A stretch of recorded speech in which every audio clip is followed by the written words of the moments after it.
Saat ini banyak masyarakat yang membicarakan istilah mujadid bakal muncul di tahun 2024 karena nggak lepas dari sejarah berakhirnya kejayaan Islam pada masa Turki Utsmani tahun 1924. Nah, mujadid sendiri itu kayak pembaruan ya, seorang yang membawa pembaharuan gitu.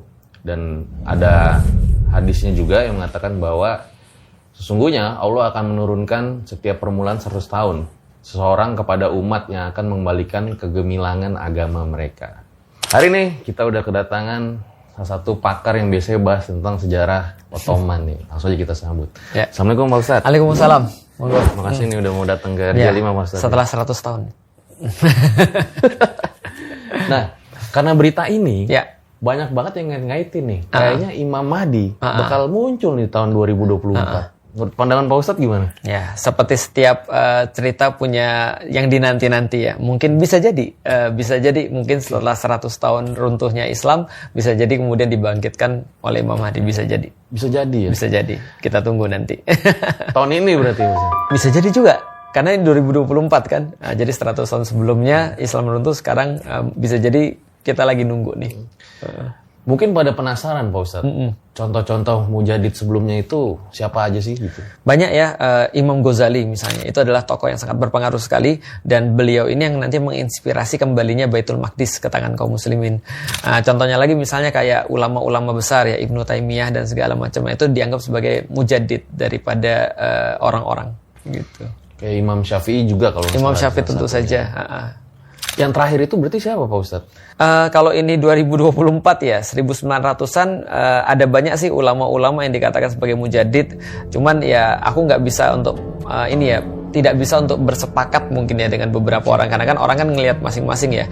Tapi kalau di Indonesia ya kita punya banyak orang ya yang lahir lalu kemudian jadi pembaru ya. Salah satunya adalah Kiai Haji Hasyim Asy'ari, Kiai Haji Ahmad Dahlan, itu aku anggap sebagai pembaru di Indonesia. Oke, jadi balik lagi ya, banyak juga perbedaan pendapat di sana. Betul, ya. 1912 kan muncul Muhammadiyah, 1926 muncul Nahdlatul Ulama. Nah mungkin ya itu termasuk bagian pembaharu di kita.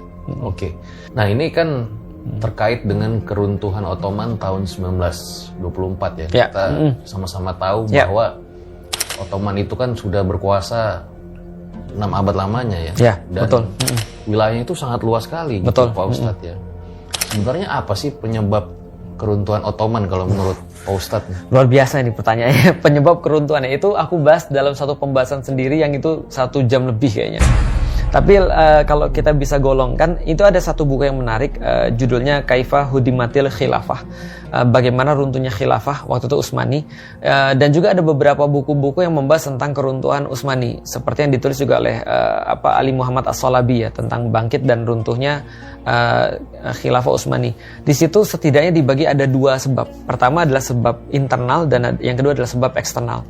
Kalau sebab eksternal kita udah tahu lah, ada perluasan wilayah yang dilakukan oleh Rusia. Lalu, waktu itu ya Rusia sih, kerajaan Rusia, lalu kemudian serangan-serangan daripada orang-orang Barat, Freemason dan seterusnya. Itu adalah yang menyebabkan Inggris, itu yang menyebabkan keruntuhan Utsmani. Tapi yang menarik lagi adalah kita tidak boleh melupakan sebab internal. Sebab internal ini yang paling besar adalah ketika Islam itu ditinggalkan sebagai ajaran. Sehingga mereka menggunakan ajaran-ajaran selain Islam. Jadi dikikisnya beberapa aturan-aturan Islam dalam berbagai macam segi kehidupan. Yang kedua, pemahaman-pemahaman. Jadi pemahaman-pemahaman tentang filsafat, pemahaman-pemahaman tentang hal-hal yang kayak apa ya, yang tidak Islami. Pemikiran udah mulai muncul di tengah-tengah kaum muslimin.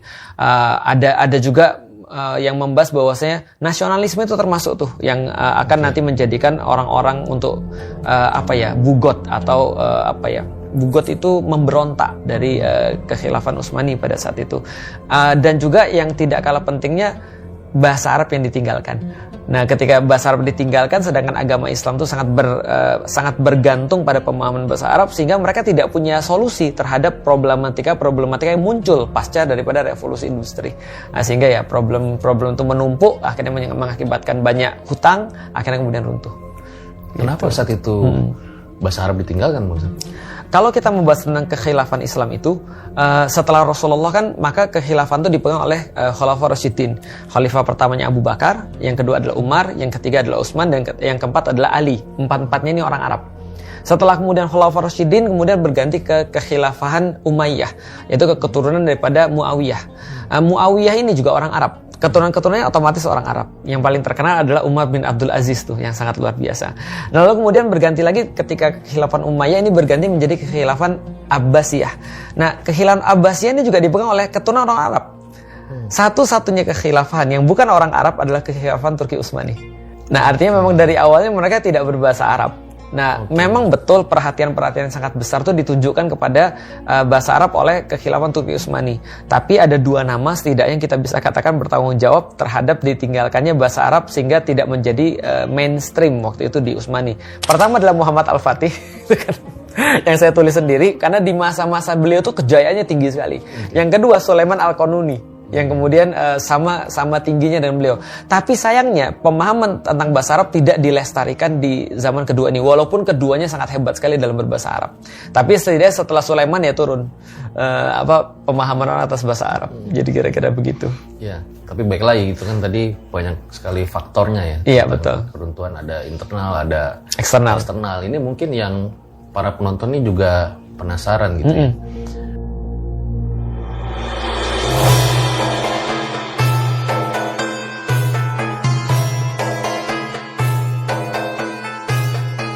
Kenapa sih gitu ya di tahun 1900-an kayak teknologi, ilmu pengetahuan itu Ottoman tertinggal jauh dari Barat? Ya, jadi gini, kita tahu bahwasanya setelah revolusi industri itu ada satu pandangan yang besar sekali perubahannya di dunia Barat.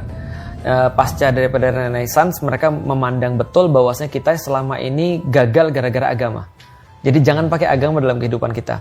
Nah, ketika mereka meninggalkan agama di dalam kehidupan mereka bentuk sekularisme itu, maka mereka melejit jauh sekali. Karena sains mereka sangat berkembang karena nggak pakai agama. Nah, orang-orang Muslim yang nggak pernah punya masalah ini akhirnya terpesona ngelihat orang-orang Eropa. Dan ketika melihat itu mereka gagal untuk mengkoneksikan itu dengan agama. Yang tadi aku bilang bahwasanya ada kesalahan berpikir tentang agama dan kehidupan.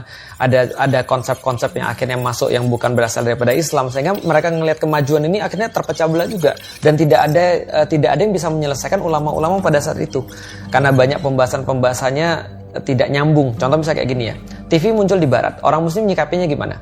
Semua yang berasal di Barat haram, itu satu.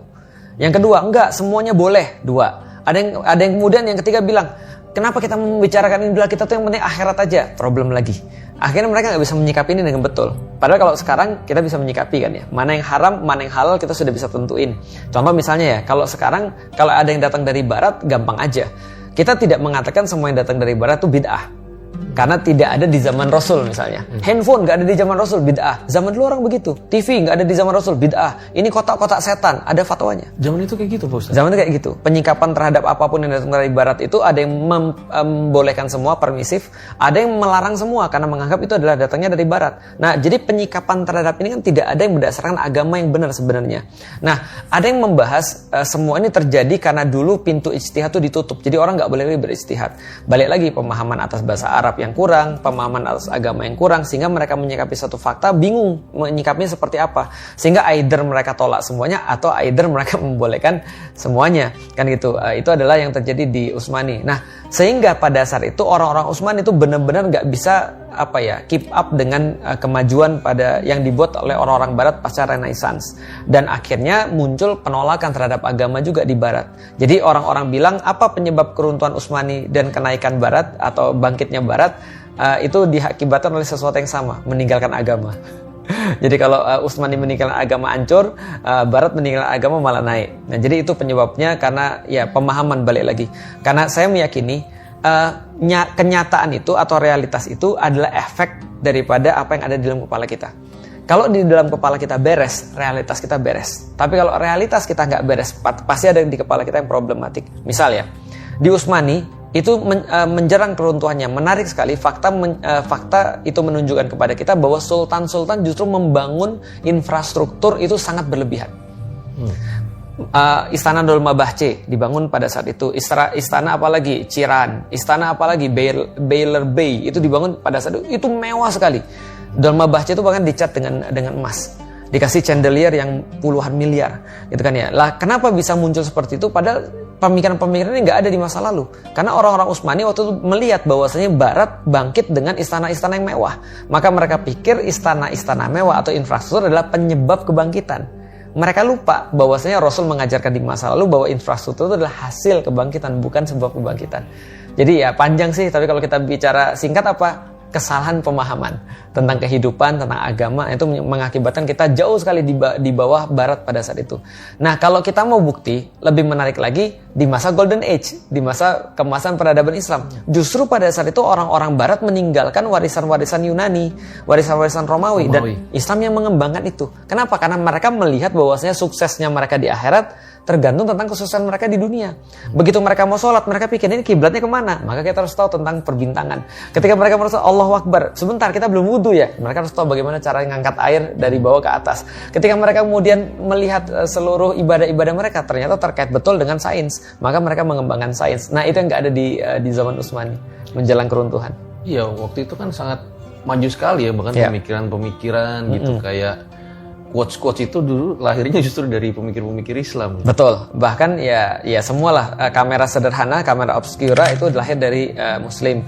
Beberapa kinerja automatika itu mesin ya, itu lahir daripada pemikir-pemikir Muslim. Islam memuncaki teori-teori dalam bidang kesehatan misalnya. Itu semua menunjukkan bahwa dulu kita termasuk pemuncak. Nah setelah kemudian sikap ini hilang, menjadi pusing, orang seolah-olah ya kayak ginilah. Sekarang di Indonesia masih ada tuh. Kalau kamu mau dunia, kamu harus tinggalin akhirat.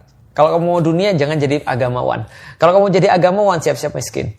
Ini kan satu teori yang masih ada sampai dengan sekarang. Kalau kamu mau bahas tentang sains, jangan bawa-bawa agama.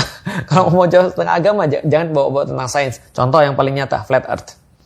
Oke. Ya kan ya. Seolah-olah kemudian ada orang tiba-tiba datang ke aku, lalu bilang flat earth itu adalah sesuatu teori di dalam Islam. Aku bilang sebentar. Tahu dari mana? Dia bilang ini ada Al-Quran berbicara tentang flat earth. Problemnya adalah apa? Problemnya adalah dia ngomong ke aku, kalau Ustadz tidak yakin dengan flat earth, Ustadz udah murtad karena Ustadz tidak percaya dengan Al-Quran. Aku bilang sebentar, aku percaya dengan Al-Quran. Cuma flat earth kan kata kamu, bukan kata Al-Quran loh. Enggak, Al-Quran dengan nyata-nyata bilang flat earth. Apa kata orang ketika melihat perdebatan ini? Ini orang-orang Muslim gila nih. Kenapa? Karena orang-orang Muslim itu gak usah diajak ngomong tentang sains. Makanya orang bilang, kalau lu mau bahas tentang sains, jangan bawa-bawa agama. Nanti kamu jadinya membawa agama dan kamu tidak akan bisa objektif dengan sains. Sebaliknya, kalau kamu mau bahas agama, jangan bawa-bawa sains. Karena nanti agamanya jadi bingung. Ini konsepsi yang ada pada saat, mohon maaf, ketika Eropa masih mengambil agama dalam kehidupan mereka. Maka mereka bingung. Di dalam Alkitab misalnya, ngomongnya bahwa dunia ini cuma berapa? 6.000 atau 7.000 tahun. Sedangkan sains berapa? 4,5 miliar. Ini kan jauh banget tuh antara 7.000 dengan 4,5 miliar sejarah bumi itu dibuat. Nah akhirnya mereka mikir ini mana yang benar nih, sains atau agama? Di dalam Islam nggak ada masalah kayak gitu. Karena di dalam Islam tidak pernah dikasih tahu oleh Allah di dalam Al-Quran bahwa umur bumi itu segini. Jadi sains dan agama ya beda urusannya. Maksudnya bukan beda ya, tidak ada pertentangan. Justru ternyata pertentangan itu udah mulai ada semenjak Ottoman akan hancur itu ya. Betul. Sains dan pemisahan agama. Betul. Itu. Karena orang nggak bisa nyikapin. Contoh. Di dalam Islam tuh gini, sains itu bahas tentang what and how. Sedangkan agama membahas tentang why. Agama itu adalah petunjuk dalam kehidupan. Sains itu adalah cara membuat hidup lebih nyaman. Kan beda urusannya. Sama kayak gini mas. Mas ketika makan satu masakan di restoran, saking enaknya, mas kemudian mikir, ini apa ya buat ini? Ini ada rasa kayu manisnya. Ini ada rasa tepung ini dan segala macam. Saking penasarannya, mas bawa ini ke laboratorium untuk melihat apa aja komposisi daripada makanan ini. Okay. Itu sains tuh. Tapi kenapa makanan yang dibuat itu nggak bisa dijawab dengan sains? Hanya bisa dijawab oleh yang buat makanan. Nah itu maksudnya agama sama sains ya itu menarik banget Pak berjalan Ustaz, biasa. Karena saya punya kasus nyatanya nih di kehidupan saya. Gimana tuh? Jadi saya punya seorang kenalan lah gitu ya. Punya kenalan gitu. Dia sekarang sudah meninggalkan dunianya. Karena dia pengen fokus ke akhirat. Jadi kerjanya di rumah itu beribadah, zikir segala macam gitu. Nah kalau misalnya diajak kemana gitu, ya udah fokusnya ibadah aja, udah pengen fokus ke akhirat gitu. Nah kalau tanggapan Pak Ustadz gimana ya? Karena benar-benar ditinggalin semua tuh. Pertanyaannya apakah bisa meraih akhirat kalau nggak pakai dunia? Mustahil. Oke. Karena kenapa? Karena di dalam Al-Quran sendiri dikatakan wala tansa nasibaka minad dunia. Kamu boleh untuk meraih akhirat, tapi kamu jangan lupa kamu masih punya dunia. Artinya tidak mungkin ada akhirat yang bisa diraih kalau nggak karena dunia. Dan kalau ada orang yang berkata bahwasanya aku ingin meninggalkan dunia, aku ingin fokus pada akhiratku aja, tapi dia benar-benar nggak urusan dengan dunia, itu berarti dia pasti akan mengumpulkan kesalahan lebih banyak daripada kebaikannya. Oh gitu Pak Ustaz. Oke, contoh ya, contoh. Sekarang kita lihat, bisa nggak di masanya Rasulullah orang fokus pada akhirat doang tapi nggak peduli dunia? Nggak bisa. Di masa Perang Rasulullah. ya. Kenapa? Banyak perang ya? Bukan hanya banyak perang, tapi Rasul pernah meriwayatkan satu hadis begini. Jadi kata Rasulullah, Allah pernah mengutus satu malaikat azab untuk mengazab satu kaum di satu tempat. Maka ketika malaikat ini turun, dia balik lagi ke atas. Lalu bilang sama Allah, ya Allah ini ada orang lagi sujud. Masa aku azab orang lagi sujud? Yang lain ini maksiat iya. Tapi ini ada orang lagi sujud. Masa aku azab orang lagi sujud? Allah bilang, turun lagi, azab orang-orang di situ, dan jangan lupa mulai dari orang yang sujud tuh. Malaikat bilang, kenapa nih? Karena Allah kemudian menjelaskan, Allah paling benci, kata Rasulullah, Allah paling benci dengan orang yang mukanya tidak memerah atau dia biasa-biasa aja ketika melihat kemaksiatan di sekitar dia. Artinya, he do nothing, dia nggak berbuat apapun. Nah makanya di dalam Islam itu dakwah itu adalah sebuah kewajiban. Ketika kita melihat ada sesuatu yang salah, kita harus turun. Kita nggak boleh kemudian berkata bahwa ya udahlah, dunia memang udah kayak gini. Aku mau sholat aja. Okay. Yang penting diriku selamat. Islam nggak nerima yang kayak gitu. Nah sehingga kalau dikatakan bahwa fokus pada akhirat maksudnya adalah menggunakan dunia untuk akhirat, itu betul. Contoh ya, ada orang bilang saya mau fokus ke akhirat. Maka ketika saya punya uang, saya pastikan uang ini akan menghasilkan akhirat terbaik buat saya. Itu betul. Tapi kalau dia berkata bahwa saya fokus akhirat, terus dibilang kerja sono, nggak, saya fokus akhirat. Kumpul sana sama teman-teman, nggak, saya fokus akhirat. Akhirat mana yang dia maksud? Karena akhirat itu semuanya dicapai dengan dunia. Oke. Gitu. Berarti sah-sah aja ya misal kita pengen bekerja, pengen jadi ahli gitu ya. Tapi dengan nilai-nilai Islam itu tidak bisa kita hilangkan. Gitu. Menarik, bukan boleh, bukan sah, tapi wajib. Malah wajib Ustaz. Kerja itu wajib bagi orang muslim. Kenapa? Karena kerja itu adalah bentuk syukur. Okay.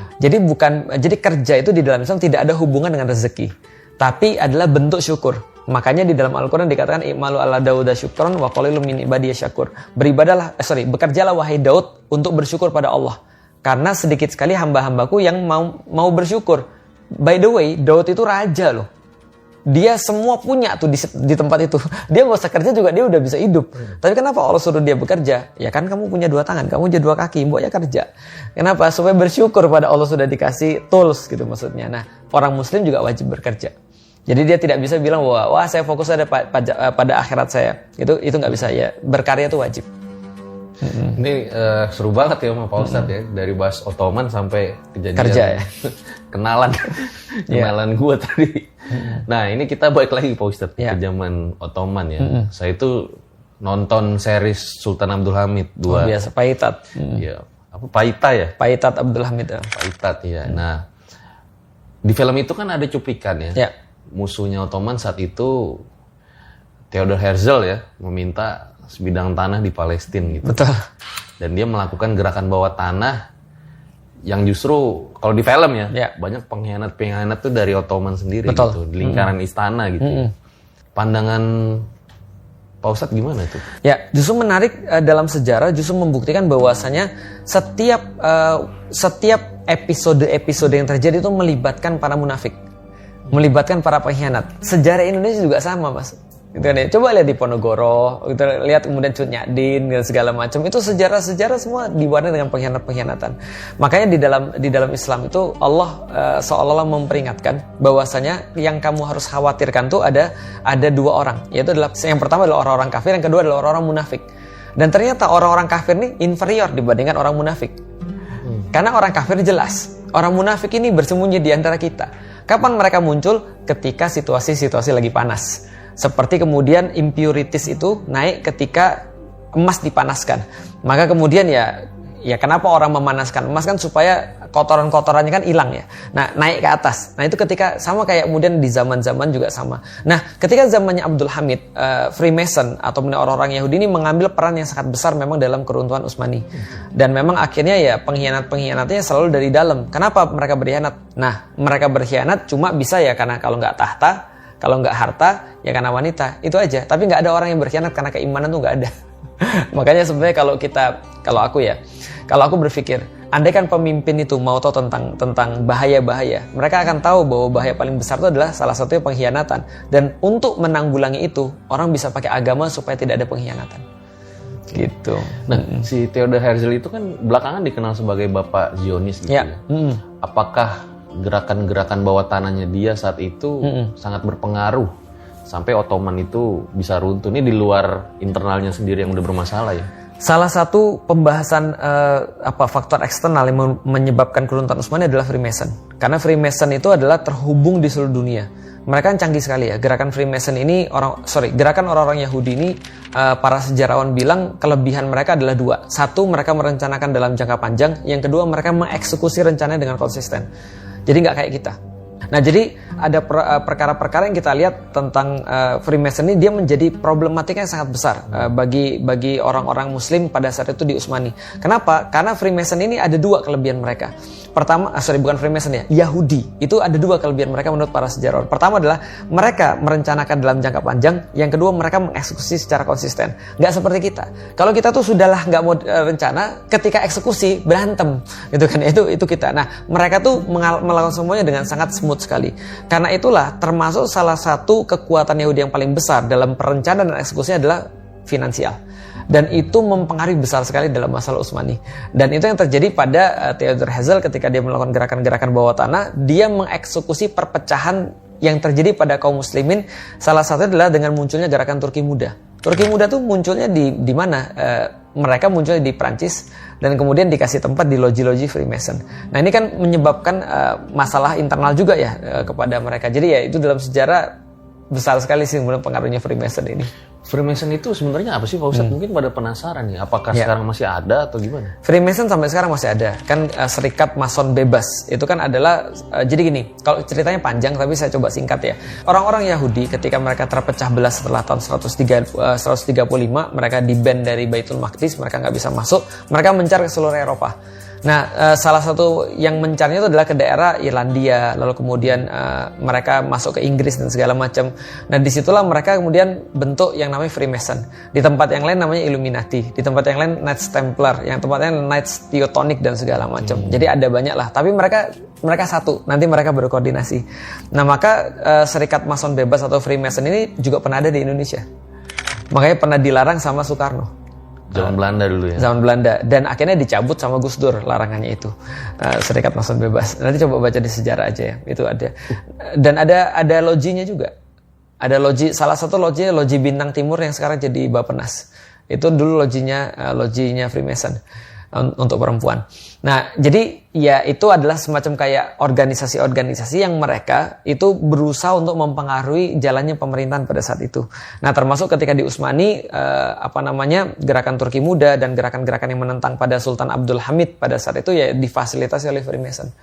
Jadi gitu, semacam kayak sekarang ya NGO lah. Kira-kira gitu. Kayak gitu ya. Jadi memang seperti di film aja ya, bahwa memang betul ya, film tuh berdasarkan itu. Sang Sultan pun sempat pusing juga ya, karena pengkhianat-pengkhianatnya itu juga cari tahu siapa nih yang... Ya, Abdul Hamid itu luar biasa. Saking luar biasanya Abdul Hamid itu, orang-orang Turki bilang kalau seandainya Allah menciptakan otak manusia, itu intelijensianya dikasih kepada orang-orang Yahudi itu sekitar 45%, lalu kemudian 5% dibagi rata seluruh dunia, 50% untuk Abdul Hamid.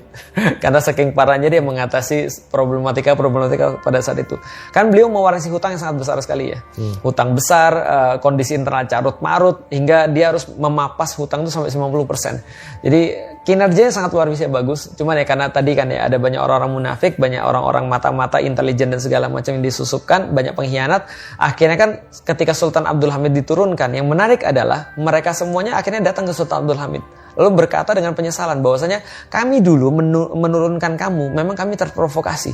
Gak semua orang jahat, Mas.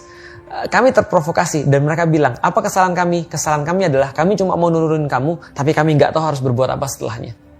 Nah, itu artinya kalau kita bisa bicara tentang teori perubahan manusia tuh, perubahan manusia tidak hanya intensitas, tapi visi yang pengen dicapai itu apa. Itulah beda antara revolusi sama liberasi. Revolusi intensitasnya tinggi, tapi tidak ada sesuatu yang dicari. Tapi kalau liberasi, mereka intensitasnya tinggi, tapi ada visi yang mau dicapai.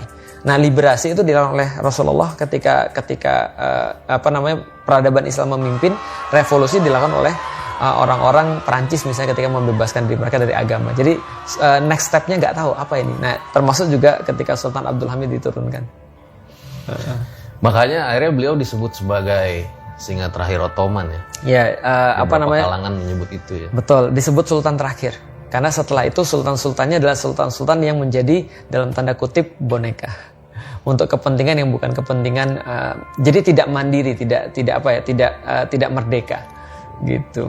Ya akhirnya masa hidupnya juga yang orang-orang yang berianan tadi tuh, kalau saya lihat ngenes juga pada akhirnya. Ya makanya. Diungsikan gitu kan. Orang Cina itu, kalau seandainya contoh ya, orang Cina kalau ada ketemu ada, ini kan ceritanya kan di Samko ya, di 3 kerajaan, 3 kingdom. Itu diceritakan bahwasanya kalau ada orang pengkhianat, dia mengkhianati tuannya demi harta, orang itu harus dibunuh juga. Karena ketika ada orang mengkhianati seseorang demi harta dan dia memihak ke kita, besok dia akan khianati kita demi harta juga. Itu orang Cina loh, yang nggak punya akidah Islam. Artinya tidak ada kesudahan yang baik pada orang-orang yang berbuat buruk. Artinya kalau dia bisa mengkhianati kita soalan, contoh nih ya, ada orang selingkuh nih misalnya, terus nikah sama seseorang. Kalau aku nih, contoh ya, ada orang selingkuh demi aku misalnya, ya ngapain? Karena dia akan selingkuh aku juga. Maka aku sering kali bilang sama orang-orang pacaran tuh ya, mohon maaf nih orang-orang pacaran ya, aku bilang gini, kalian itu ketika kalian pacaran, terus kalian nikah, kalian ngomel ketika pasangan kalian selingkuh. Loh kenapa ngomel? Kalian kan sudah latihan pas pacaran. Aktivitasnya kan sama, aktivitasnya sama-sama nggak perlu komitmen, aktivitas yang tidak ada pernikahan sebelumnya. Jadi orang pacaran sama orang, jadi gini, orang pacaran sama orang selingkuh bedanya apa? Kan nggak ada bedanya. Karena nggak ada komitmen tadi. Nggak ada komitmen, nggak ada ikatan, aktivitas sama-sama pengen enak tapi nggak mau tanggung jawab kan gitu. Itu sama. Jadi kalau kamu nyari pacar ya itu sebenarnya kamu lagi nyari selingkuhan sebenarnya. Kayak gitu Pak Ustadz ya. Ya. Jadi jangan protes, jangan komplain. Nah ini kita balik ke tema Pak Ustadz. Ya. Tema ini kan tema lika-liku akhir zaman. Betul. Sebenarnya kalau menurut Pak Ustadz Felix, akhir zaman itu definisinya apa sih? Akhir zaman itu adalah ketika ya memang zaman itu kan waktu ya. Ketika waktu itu ditutup. Jadi kan manusia punya timeline nih. Ada awalnya, ada akhirnya. Orang bilang bahwa gampang melihat seseorang tuh bakal mati. Apa tanda-tanda orang bakal mati? Dia bernapas. Gitu kan. Karena dia bernafas, ada awal, dia ada akhirnya. Sama umatnya juga sama. Ada awalnya, ada akhirnya. Dan Rasul udah ngasih spoiler. Spoilernya adalah kita ini adalah umat yang terakhir. Kita adalah umat yang terakhir, nggak ada lagi umat setelah ini. Jadi kita tuh penutup. Nah maka Rasul kasih tahu juga spoiler-spoilernya. Nah spoiler-spoilernya umat penutup ini nanti akan menghadapi final trial atau final boss. Kalau misalnya kita bahas tentang misalnya game itu kan ada final bossnya. Nah umat muslim ini akan ngadepin final boss. Nah final bossnya siapa? Dajjal. Kan gitu kan ya. Kalau awal mula manusia adalah Adam dan first trialnya adalah iblis, maka yang terakhirnya adalah titisannya iblis lah, Dajjal. Nah, itu adalah yang terakhir. Nah maka akhir zaman itu ketika ya peradaban manusia selesai. Itu akhir zaman maknanya. Berarti kita sekarang ini udah berada di akhir zaman. Salah satu tanda akhir zaman adalah diutusnya Nabi Muhammad. Itu tanda akhir zaman. Yang kedua, Muslim. Itu adalah tanda akhir zaman. Karena Rasul bilang ini adalah umat yang terakhir. Dan Rasul katakan antara pengutusanku dan hari kiamat itu sedekat ini, kata Rasulullah. Seperti 2 jari yang ditautkan. Nah, tapi kan kok sampai sekarang nggak kiamat-kiamat dari Rasul sampai sekarang kan sudah dari tahun 600 sampai sekarang berarti 1000 panjang 400 ya. Nah, udah panjang. Nah, dekatnya itu maksudnya adalah ya dibandingkan dengan dunia peradaban manusia kan ini kan dekat sekali sebenarnya. Nah, artinya ya tanda-tandanya memang sudah dekat. Sekarang termasuk ya gempa-gempa semakin banyak. Lalu kemudian gedung-gedung pencakar langit skyscraper itu dibuat di tempat kata Rasulullah kaum-kaum yang nggak pakai sendal berlomba-lomba membuat skyscraper. Lalu kemudian tadi ada orang banyak bermaksiat tapi nggak malu. Zaman dulu perasaanku ketika ada orang yang berzina tuh malu. Kalau misalnya dia ada di satu tempat dia pergi ke tempat yang lain. Sekarang jadi artis, jadi influencer. Sekarang malah jadi sesuatu kayak apa trendsetter. Menjadi kayak sesuatu yang dibanggakan. Ini kan ya tanda-tanda akhir zaman gitu. Okay. Nah sebetulnya Dajjal itu udah ada atau belum sih? Saya belum tahu Dajjal itu ada atau belum, tapi kalau kedatangannya sudah diprediksikan. Makanya berkaitan itu orang juga nanya tuh Imam Mahdi sudah ada atau belum? Ada yang bilang sudah lahir. Itu kan makin deg-degan kita kan ya, apalagi orang-orang yang belum nikah kan gitu kan ya. Itu kan makin deg-degan, belum kawin bro. Misalnya ya, tapi kalau dikatakan Dajjal itu sudah ada atau belum, wallahu bisawab. Kita belum tahu. Makanya ada orang banyak mengartikan Dajjal itu adalah semacam kayak ilustrasi bahwa dia tuh bukan orang, tapi ada yang bilang itu negara, ada yang bilang itu bukan orang tapi itu teknologi, ada yang bilang nggak memang orang. Ya anyhow, manapun, tapi yang jelas kita belum lihat ya efek-efek Dajjal yang sekarang belum. Trailernya udah ada. Trailernya ada. Kan kata Rasul kan gini, Dajjal itu kan Masihud Dajjal itu adalah final boss. Tapi sebelum keluar final boss ini, ada banyak Dajjaluna kadzabun, kata Rasulullah. Adalah Dajjal-Dajjal penipu. Mereka siapa? Ya salah satu yang ngaku-ngaku Nabi itu Dajjaluna kadzabun. Dajjal-Dajjal penipu sebelum muncul final boss, Masihud Dajjal itu. Dajjal yang terjanji itu. Nah, sebelumnya kan ada trailer-trailernya. Gitu kan ya, pemanasan-pemanasannya. Contoh, seperti yang ngaku, ngaku malaikat Jibril. Terus ngaku Nabi. Lama-lama ngaku Tuhan. Kan banyak di Indonesia. Gitu kan ya. Nabi namanya Agus, agak susah itu kan ya. Nabi namanya Asep, itu kan agak susah tuh. Nah, tapi itu yang disebut dengan Dajjaluna kadzabun. Gitu, sudah ada. Apa jangan-jangan lagi dipersiapkan itu turunnya Dajjal? Kalau dipersiapkan iya. Bagi yang meyakini tentang mempersiapkan turunnya Dajjal atau menyambut mereka itu sudah ada pembahasannya dari lama ya. Itu masih dipersiapkan. Maksudnya mereka yakin bahwasanya ya akan ada penyelamat. Contoh ya, orang Yahudi itu meyakini loh adanya Dajjal itu juga yakin mereka. Orang-orang Nasrani juga mereka meyakini namanya Antichrist, gitu kan ya. Itu Dajjal juga mereka meyakini. Dan ada orang-orang sebaliknya nih yang penyembah-penyembah setan yang justru ya udah ini justru kami mempersiapkan. Dan tanpa sadar sebenarnya banyak orang-orang yang mungkin merasa dirinya orang baik tapi sebenarnya menyiapkan datangnya Dajjal. Contoh misalnya ya sederhana lah, misal LGBT misalnya. Itu kan sederhana ya. Lah itu kan sudah agama apapun itu menolak. Okay. Akal sehat pun menolak. Orang-orang bilang lu justru bigot, lu justru tidak pro pada kemajuan dan modernitas, nggak terima dengan LGBT. Problemnya bukan itu. Saya tuh belajar biologi dasar, tapi saya tahu saya nggak bisa membelah diri. Gitu kan. Maka kita harus ada perempuan dan laki-laki untuk bisa punya anak gitu maksudnya. Lah ini LGBT kan berarti berkembang biaknya dengan cara apa? Masa membelah diri? Kan nggak mungkin. Nah problemnya adalah kalau itu terjadi dan itu dihalalkan, bayangin kerusakan apa yang terjadi. Parah sekali. Nah itu misalnya salah satu contoh, itu mempersiapkan Dajjal. Apalagi misalnya, Dajjal itu nanti kalau muncul katanya adalah salah satu fitnah yang paling besar. Bukan salah satu. Dajjal itu kerjaannya cuma satu, misinformasi sehingga orang kehilangan iman. Pertanyaannya, ada nggak sekarang aktivitas-aktivitas yang akan menghilangkan iman seseorang? Banyak. Banyak banget ya? Betul, mulai dari kemudian mereka tanpa sadar mengidolakan sesuatu sehingga berlebih-lebihan, tanpa sadar mereka kemudian sangat fokus pada sesuatu sehingga mengorbankan yang lain. Contoh ya mas ya, arti berhala itu apa sih mas? Menurut Mas Fajar apa arti berhala? Kayak patung gitu. Ternyata berhala bukan patung. Oke. Bahkan dulu berhala ada patung, sekarang belum tentu berhala patung. Berhala itu adalah di dalam definisi Islam. Kalau menurut Al-Quran, Nabi Ibrahim itu berkata, ma hadhihi tamathilul lati antum laha akifun. Ini apa nih patung-patung yang kalian sembah sehingga membuat Anda itikaf kepada dia. Kita tahu nih bentar lagi Ramadan, itikaf itu adalah fokus pada sesuatu yang kalau kita ada gangguan, distract, kita marah kepada distraction itu. Nah, maka berhala itu adalah yang membuat kita marah terhadap sesuatu. Itu berhala selain Allah. Contoh nih, ada orang lagi nyembah patung, tiba-tiba dihancurin patungnya, ngamuk dia. Nah, itu berarti dia udah jadi berhala. Bukankah sekarang itu terjadi pada hiburan-hiburan kita tuh? Ada anak-anak saking sukanya sama Korea, bukan nggak boleh. Saking sukanya sama Korea, tiba-tiba bapak ibunya bilang, lu ngapain suka sama plastik-plastik ini misalnya? Langsung bawa pisau deh. Ini terjadi.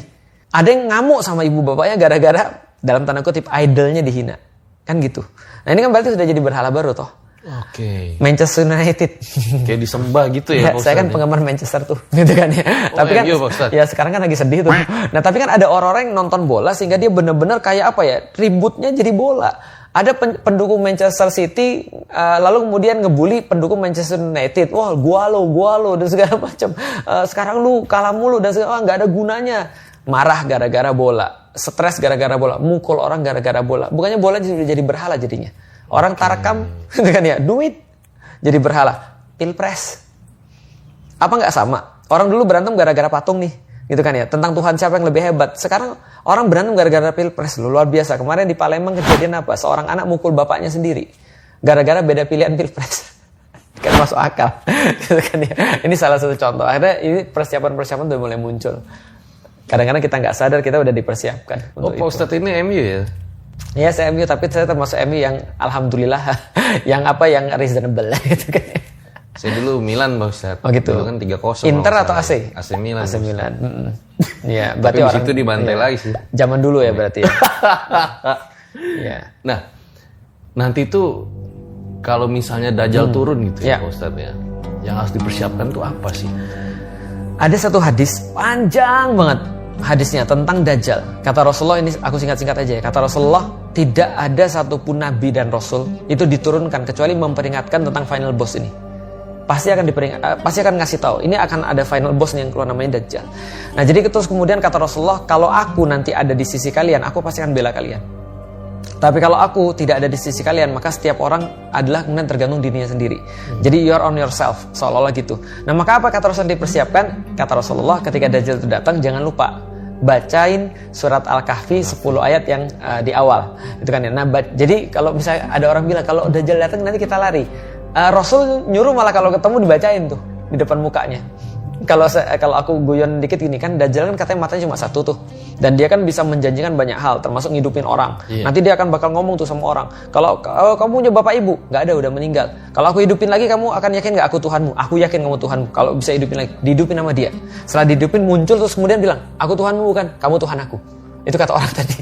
Terus kemudian ini kan ngeri banget tuh, kan dia bisa sampai ngidupin orang mati, berarti ilmunya tinggi sekali tuh. Kalau misalnya aku guyonan sama temanku ini, besok kalau kamu ketemu Dajjal, kamu bacain surat Al-Kahfi 10, terus bilang gini, katamu hebat, tapi matamu cuma satu terus lari, gitu kan ya. Misalnya, guyonannya kan gitu. Tapi setidaknya kata Rasulullah, ini hadisnya. Kalau tadi kan guyonan, ini hadisnya. Bacain 10 ayat daripada surat Al-Kahfi. Ini persiapannya. Karena orang berpikir bahwa ini seolah mistik, bagiku enggak. Bagiku adalah senjata Dajjal yang paling utama itu misinformasi. Dan coba lihat bagaimana misinformasi menjadikan kita terpecah belah sekarang. Orang bisa orang lain karena misinformasi loh, Mas. Ingat, Karen Armstrong itu mengatakan dalam salah satu bukunya bahwasanya pembantaian yang paling sadis sepanjang sejarah atau musibah terbesar atau musibah-musibah besar dalam kehidupan manusia, perang-perang itu terjadi karena apa? Karena dehumanisasi. Dehumanisasi ini apa? Misinformasi. Orang tuh jadi tidak dikatakan bahwa dia tuh manusia, tapi dia tuh some kind of animal misalnya. Contoh kayak ketika Israel bilang, kita tuh tidak menghadapi manusia, kita menghadapi ada human animal, kata dia. Jadi nggak ada bedanya. Winston Churchill juga pernah bilang begitu, bahwa orang-orang Palestina tuh kayak, mohon maaf, kata dia kayak anjing. Dia bilang bahwasanya kalau ada anjing mendiami satu tempat lama bukan berarti itu milik dia, karena mereka tidak civilized. Sama kayak orang-orang Belanda dong, ketika datang ke Indonesia mereka bilang apa? Kita tidak setara. Kami Europanen, kami orang Eropa. Di bawah kami ada Vreemde Oosterlingen, ada orang-orang timur seperti Cina, India dan segala macam, Arab dan seterusnya. Dan kami berhadapan siapa? Inlander. Inlander itu apa? Pribumi. Pribumi itu seolah tidak setara dengan yang lain, dehumanisasi. Jadi seolah mukul pribumi kayak mukul anjing, atau mukul pribumi kayak mukul ayam, nyembelih orang kayak nyembelih ayam. Ini kan sama membuat orang tuh berlaku sadis kan gitu kan. Nah, jadi ini yang terjadi ketika kita lihat ya pada zaman sekarang itu. Ketika terjadi dehumanisasi ya kerusakannya banyak. Oke. Apa jangan-jangan misinformasi ini kan banyak orang yang nyocokin gitu ya. Betul. Jangan-jangan ini fitnah Dajjal nih gitu. Dajjal pasti bawa fitnah misinformasi, tapi tidak semua misinformasi adalah Dajjal, karena tadi cuma trailernya aja. Tapi kekuatan Dajjal yang paling besar adalah misinformasi, sehingga persiapan yang paling masuk akal adalah mengetahui informasi yang benar, yaitu Al-Quran. Makanya kan contoh ya, Dajjal nanti akan datang bawa misinformasi. Salah satunya adalah dia datang satu tempat yang nolak dia semuanya gagal panen, semuanya ternaknya mati, semuanya paceklik.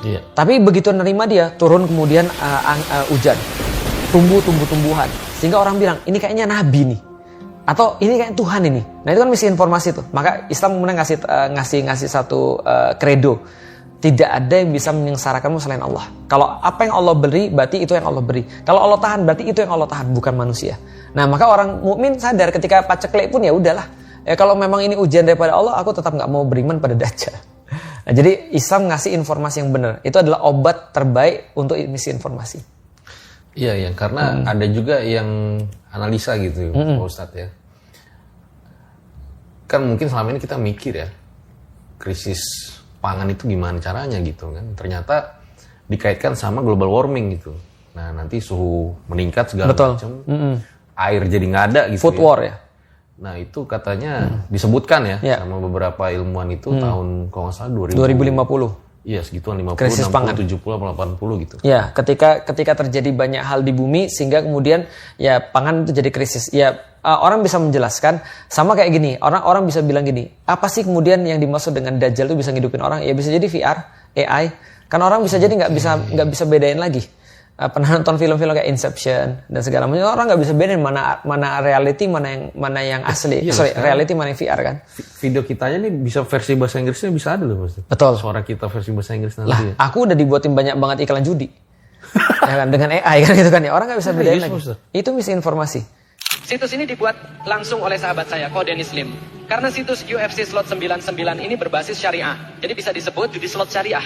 Gitu kan ya. Itu orang-orang pada nanya, ini benar atau nggak sih? Ini benar atau nggak sih? Aku bilang gini, lu nanya itu udah nggak benar. Gitu kan ya. Kan nggak mungkin aku mempromosikan yang kayak gitu-gitu. Udah berkali-kali aku omongin itu adalah perkara paling banyak yang menyebabkan kerusakan rumah tangga, termasuk kerusakan hidup manusia. Ngapain aku promosin? Cuma AI. Nah ini baru zaman sekarang loh AI. Belum lagi kemudian Dajjal. Nah bisa jadi AI, bisa jadi yang tadi dibilang bahwasanya ini terjadi secara natural, kemudian orang jadi ada food war, orang bilang kan. Kalau sekarang kan nuclear war, nanti ada food war. Siapa yang megang makanan dia menguasai dunia. Bisa jadi terjadi banget, bisa jadi banget. Contoh misalnya tentang masalah tentang kecukupan pangan, itu udah diprediksi dari dulu bakal scarce gitu pangannya. Maka orang-orang bilang orang kayak Indonesia tuh ya jadi bagus. Kenapa? Karena Indonesia nanam apa aja bisa. Tapi walau besok ketika itu terjadi, yang penting kita fokus pada problemnya apa. Problemnya adalah misinformasi tadi. Seolah-olah orang hidup karena makanan itu misinformasi. Maka kata Rasulullah, nanti ketika kalian sedang menghadapi fitnah Dajjal, ketika sebelum datangnya dan ketika datangnya, apa makanan kaum muslimin yang waktu itu tidak ada makanan? Zikir. La ilaha illallah, terus dia kenyang. Sekarang bagaimana kita mengerti? Wallahualam bisawab. Tapi yang jelas itu sudah dipersiapkan begitu. Ini Ada menarik sesuatu sih kalau ditahan. bahas Dajjal ya. Mungkin pada nanya juga Pak Ustadz, tahapan-tahapan Dajjal sebelum turun tuh apa sih gitu? Ada beberapa yang menyebutkan terjadi paceklik. Jadi beberapa tahun sebelum Dajjal itu datang itu terjadi paceklik parah. Mungkin tadi ya, yang diprediksi sama orang paceklik parah. Ketika dia datang, bayangin aja, terjadi paceklik parah. Ketika dia datang udah jadi kayak dewa dia. Siapa yang terima dia jadi bagus semua, panennya ada segala macam. Mana orang mau nolak dia? Nah itu yang pertama, jadi terjadi paceklik. Lalu kemudian ketika dia datang itu dia bawa fitnah kemana-mana. Tempat yang nggak bisa dia datangin cuma 2, Mekah dan Madinah. Gitu kan ya. Dia pergi ke Mekah ditolak karena di sana dijaga oleh malaikat, yaitu mistik ya, kepercayaan kita. Dia pergi ke Madinah terjadi gempa, lalu orang-orang munafik pada keluar. Itu semua juga sama tanda-tanda tentang Dajjal. Jadi kalau sekarang aku lihat ya tanda-tandanya udah mulai banyak sih.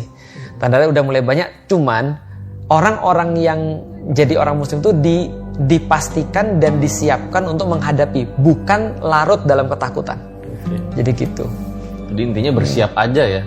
Bersiap diri, mempersiapkan diri kita semoga nggak masuk neraka gitu aja intinya. Jadi gini, mau datang Dajjal atau nggak Dajjal, atau kita meninggal sebelum ada Dajjal, Allah pasti akan uji kita. Artinya ujian Dajjal itu bukan berarti tidak ada bagi orang-orang yang nggak ketemu dengan Dajjal. Kita semua kan diuji.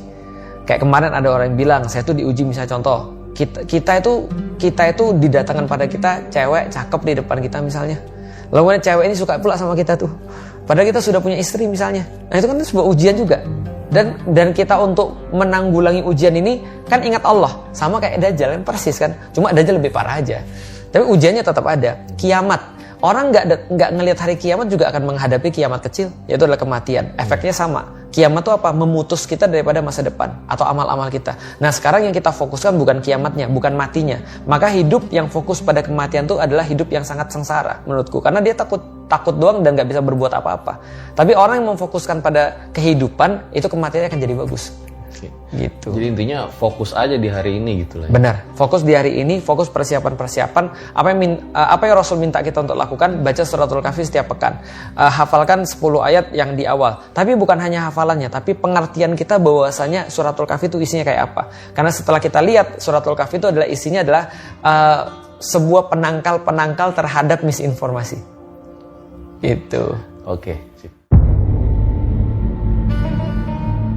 Masya Allah, luar biasa Pak Ustadz. Kalau misalnya kita ngatain teman kita Dajjal, boleh nggak misalnya? Ente Dajjal gitu. Boleh? Itu banyak terjadi di masa lalu. Jadi Dajjal itu semacam kayak disimbolkan tentang sesuatu yang sangat parah gitu kan ya. Dan banyak memang dilakukan oleh orang-orang di masa lalu. Ya jawabannya tetap nggak boleh gitu kan ya. Tapi ya itu pernah terjadi. Bahkan ada beberapa orang mengatakan, ya muslim dengan muslim lain mengatakan kamu tuh Dajjal. Tapi simbolisasi aja sih. Tapi tetap nggak boleh. Gitu Kalau guyon malah nggak ada masalah. Tapi kalau serius itu malah kan kayak hinaan yang lain kan. Sama kayak gini misalnya kata-kata sebenarnya kan manusia itu kan, kalau ini bahas tentang melenceng dikit ya, tentang masalah komunikasi. Komunikasi kan 3 ya. Yang paling besar itu adalah motion, bagaimana cara kita mengatakannya. Yang kedua adalah intonasi. Yang ketiga adalah pemilihan kata-kata. Contoh, kata-kata goblok itu nggak serta-merta kasar, atau bodoh itu nggak serta-merta kasar. Contoh misalnya ada orang bilang, wah bodoh banget nih gue. Itu kan berarti kan dia lagi mengatakan itu untuk perwakilan daripada kok aku nggak mikir gini ya. Nah bisa juga dengan yang lain. Tapi kalau diucapkan dengan serius, intonasinya serius dan motionnya atau cara penyampaian juga serius, itu bisa jadi parah tuh. Nah, jadi ya termasuk Dajjal tadi. Kalau untuk guyonan ya biasa lah. Namanya contoh orang Jawa dengan orang Jawa yang lain ya ngomong misuh udah biasa karena akrab kan gitu. Nah, Pak Ustadz, Ya. kan banyak nih yang di internet ya katanya gambar Dajjal nih seperti ini gitu. Gitu nggak ya? Gitu nggak ya? Ya, yang digambarkan kepada kita itu kan adalah dari hadis Nabi ya. Hadis Nabi berkata Dajjal itu matanya buta satu. Dan satunya itu kayak keluar seperti anggur. Lalu kemudian tertulis di dahinya kafaro. Kafaro ya. Artinya kafir kan gitu kan ya. Nah, dan itu bisa dibaca oleh orang-orang mukmin. Nah, makanya itu adalah Dajjal. Nah, tapi apakah penampakan seperti itu? Walau lebih soap gitu kan ya. Siapa tahu dia lebih ya. Jadi gini. Contoh ya. Ada nggak orang-orang di masa sekarang yang buat orang Islam tuh berpecah belah? Ada. Ada yang menganggap dia baik, ada yang menganggap dia buruk. Ada. Nah berarti Dajjal itu bisa jadi penampakannya tuh juga akan kayak gitu.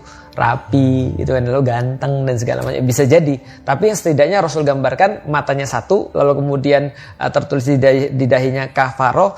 Dan ada beberapa ulama menambahkan badannya besar. Karena ada yang memaknai kata-kata akbar itu adalah, akbar itu badannya besar, ada yang memaknai fitnah yang besar. Nah, jadi ada yang mengatakan badannya juga besar, tapi walau lebih soal yang seperti apa Dajjal itu. Yang jelas nanti dia ada.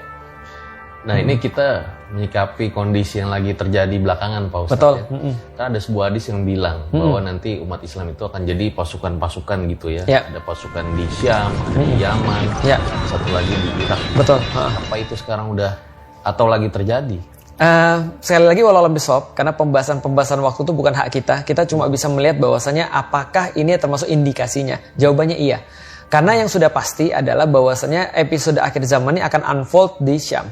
Akan terjadi di Syam. Itu episode akhir zaman. Makanya perhatian kita ke Baitul Maqdis itu besar sekali. Karena kita tahu bahwasanya episode akhir zaman akan terjadi di Baitul Maqdis. Makanya kan contoh misalnya ketika Nabi Isa turun kan di Baitul Maqdis. Dan kemudian pasukan-pasukan tadi ada di Syam, ada di Yaman, dan ada di Irak. Menarik tuh.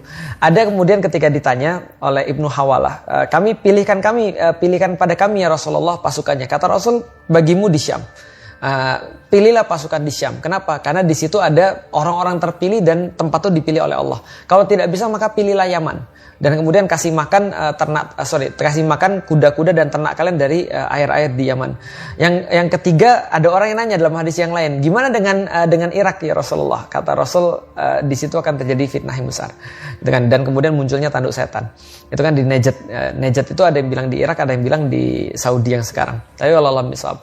Tentang bahasan itu ya kita tidak terlalu untuk inilah ya into di sana. Tapi yang jelas adalah apakah itu akan terjadi sekarang? Wallahualam bishawab, walaupun tanda-tandanya sudah pasti. Misal ya, tidak akan datang kiamat sebelum seluruh episode yang di dalam Al-Quran itu terjadi. Dan salah satu episode yang menandakan akhir zaman adalah tentang hancurnya orang-orang Yahudi. Itu dalam surat Al-Isra sudah disampaikan bahwasanya hancurnya orang Yahudi menjadi salah satu bagian daripada episode akhir zaman. Dan terjadinya di mana? Baitul Maqdis. Jadi kalau sekarang kita lihat seolah-olah kita nggak ada jalan, kita nggak punya power untuk menghadapi orang-orang Yahudi, tapi Allah katakan itu nanti akan berakhir, dan itu termasuk bagian daripada akhir zaman juga. Nah, termasuk daripada Dajjal juga.